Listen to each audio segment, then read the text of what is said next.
تو یاد رکھیں حضور علیہ الصلوۃ والسلام سرتبہ قدم نور ہیں، اور نور کی تعریف یہ تھی جو خود ظاہر ہو اور دوسروں کو ظاہر کر دے۔ رسول اللہ خود ایسے ظاہر کہ شجر و حجر، زمین کا ہر ذرہ، آسمان کا ہر تارہ، بحر و بر آپ کو پہچانے، انسان آپ کو جانے، پتھر آپ کی گواہی دیں، کنکریاں آپ کا کلمہ پڑھیں، اور خود ایسے روشن کہ جس کی آپ سے نسبت ہو جائے وہ بھی روشن۔ ہندوستان سے ایک خاتون چاند پر پہنچی۔ جب وہ چاند پر پہنچی تو اس نے زمین کی مختلف اینگل سے تصاویر کھینچی، بڑے قیمتی کیمرے تھے، زمین کا کلوز اپ کیا، کلوز اپ کر کے جب دیکھا تو انہیں یوں محسوس ہوا کہ جیسے زمین چاروں طرف سے اندھیریوں میں، ظلمتوں میں ڈوبی ہوئی ہے، لیکن دو مقامات ایسے ہیں جہاں سے نور نکل رہا ہے، اور وہ نور آنکھوں کو خیرہ کر رہا ہے۔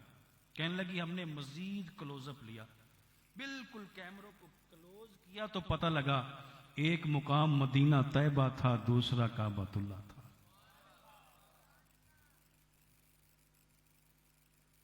حضور علیہ الصلوۃ والسلام کی آمد سے مدینہ طیبہ بھی نور بن گیا، آپ کی ولادت سے کعبۃ اللہ کی در و دیوار، کوچہ و بازار نور بن گئے، مائی حلیمہ کا گھر چمک اٹھا، بلکہ قیامت تک آپ کے قصیدے پڑھے جاتے رہیں گے۔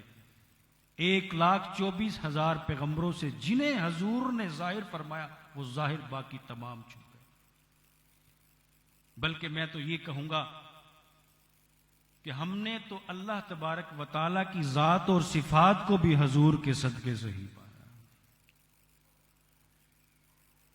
تو نے ذروں کو دیکھا تو زر کر دیا، تو نے قطروں کو دیکھا گوہر کر دیا، تو نے حبشی کو رشک کمر کر دیا، الٹا سورج پھرانا تیرا کام ہے۔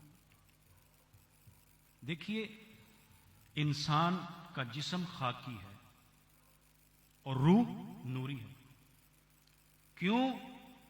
یہ عالم امر کی مخلوق ہے، عالم امر بھی نوری ہے۔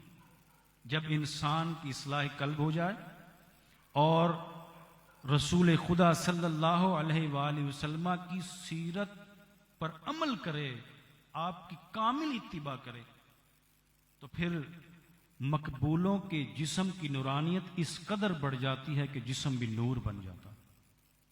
یہ کوئی الفاظی بات نہیں ہے، یہ حقیقت ہے۔ حضرت بایزید بسطامی علیہ رحمہ سکر کی حالت میں آپ کی زبان سے یہ الفاظ نکلے، سبحانی معاظم شان۔ جب آپ اپنی حالت میں واپس لوٹے تو مریدوں نے کہا حضور آپ نے یہ الفاظ کہے ہیں۔ ارشاد فرمایا اب اگر میں ایسے الفاظ کہوں تو یہ تلواریں لے لو، میرے ٹکڑے ٹکڑے کر ڈالو۔ مریدوں کو تلواریں تھما دی۔ چند دن گزرے، چند دن کے بعد پھر آپ نے وہی الفاظ آپ کی زبان سے نکلے، حسب حکم مریدوں نے آپ پر تلواریں چلا دی۔ مرید کہتے ہیں کہ ہمیں ایسا محسوس ہو رہا تھا کہ ہم تلوار پانی کے اوپر چلا رہے ہیں، ایک طرف سے داخل ہوتی ہے دوسری طرف سے نکل جاتی ہے۔ حضرت محی الدین ابن عربی رحمت اللہ تعالی علیہ آپ کے متعلق یہ مشہور ہے، ایک وضو سے 3 ماہ گزار دیے۔ عزیزو غلاموں کی نورانیت کا یہ عالم ہے، سردار کا عالم کیا ہو۔ یاد رکھیں حضور علیہ السلام نور بھی ہیں اور حضور علیہ السلام بشر بھی ہیں، اعلیٰ نور ہیں، ایسے نور ہیں کہ جن کے پیچھے نوری بھی ہاتھ باندھے کھڑے ہیں۔ جہاں پر نوریوں کی بس بس ہو جاتی ہے وہاں جناب رسول اللہ کی ابتدا ہوتی ہے، اور یہ تمام نوری میرے آقا سے نور حاصل کر کے چمک رہے ہیں۔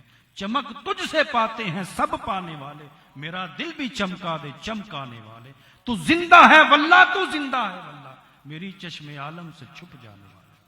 آپ نور بھی ہیں، آپ بشر بھی ہیں، بشر ایسے کہ عظمت بشر ہیں۔ تمام انبیاء کرام آپ کے پیچھے نماز ادا کرتے ہیں۔